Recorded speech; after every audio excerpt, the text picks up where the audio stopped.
সারা দেশে খুঁজলেও একটা ছাত্রলীগ আওয়ামী লীগ এখন পাওয়া যায় না। তো যাক, পাওয়া যাক বা না যাক সেটা কে কোন সাপোর্টার করতেছে তা জানি না, এখন সবাই সুবিধা পাটি। তো যাই হোক, আমরা নোয়াখালীর মানুষ এখন অনেক বন্যা পরিস্থিতিতে ভুগতেছি, সবাই আমাদের জন্য দোয়া করবেন এবং মানবতার ফেরিওয়ালাদেরকে আমাদের নোয়াখালীতে পাঠাইবেন টান দেওয়ার জন্য এবং নেওয়ার জন্য। নোয়াখালীর মানুষকে তো দিতে পারবো না, নিতে পারবো অতটুকুই ভালো করে জানি, কারণ নোয়াখালীর মানুষের মন অনেক বড়, তারা কখনো নেয় না, দেয়। তো আমরা শুধু একটাই কামনা করি, সবাই আমাদের জন্য দোয়া করবেন বাস।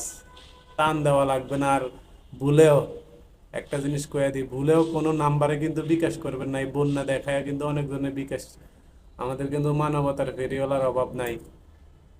বড় বড় সেলিব্রিটি আছে, ছাত্র আন্দোলনে দেখা না গেলে কি হবে? এখন বন্যা তো এখন দেখা যাবে। তো সবাই সাবধান।